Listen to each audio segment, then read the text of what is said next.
Captain Ralzek of the Zarn Dominion stood behind the observation glass, watching the human collapse for the third time. His alien lips curled in satisfaction. The gravity chamber had been calibrated to 2.5 standard Gs, enough to pulverize the organs of most known species, and yet the human still breathed. Private Darius Cole lay flat on the cold metal floor, muscles trembling, blood pooling under his nose. His limbs shook with every twitch, and his breath came in short, rasping bursts. The Dominion guards watching him laughed through their translation devices, flashing rows of crystalline teeth. "He's finished," one sneered.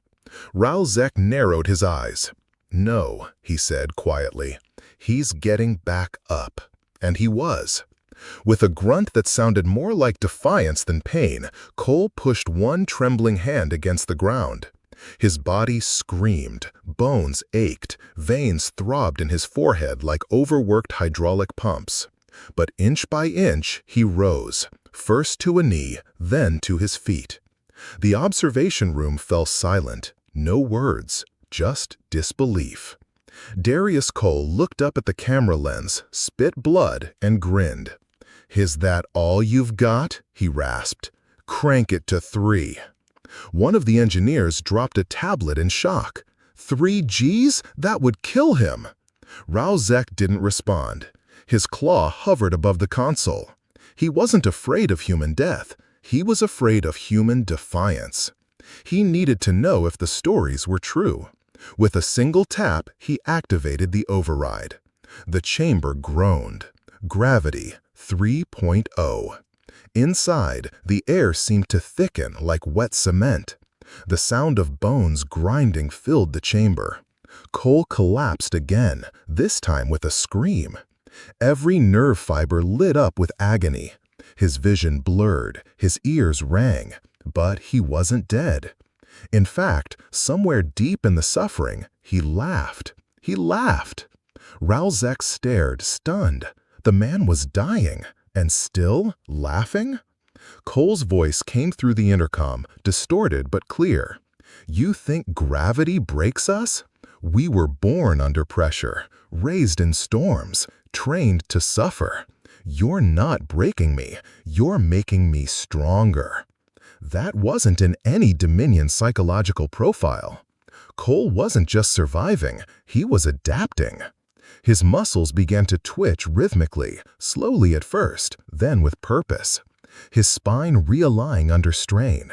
Tendons stretched, knees bent. He was using the chamber like a gym, like a challenge. "He's training," someone whispered. For 5 excruciating minutes, Cole stayed on his feet, walking, lunging, bleeding, but not begging. His heartbeat slowed, his breath evened out, and when the gravity finally disengaged, he didn't collapse. He just stood there, sweat pouring off his body, eyes locked on the glass above. Ralzek pressed the intercom button. "Why?" he asked. "Why push yourself beyond reason?" Cole wiped blood from his chin and smiled. "Because you think pain stops us. It doesn't. It builds us.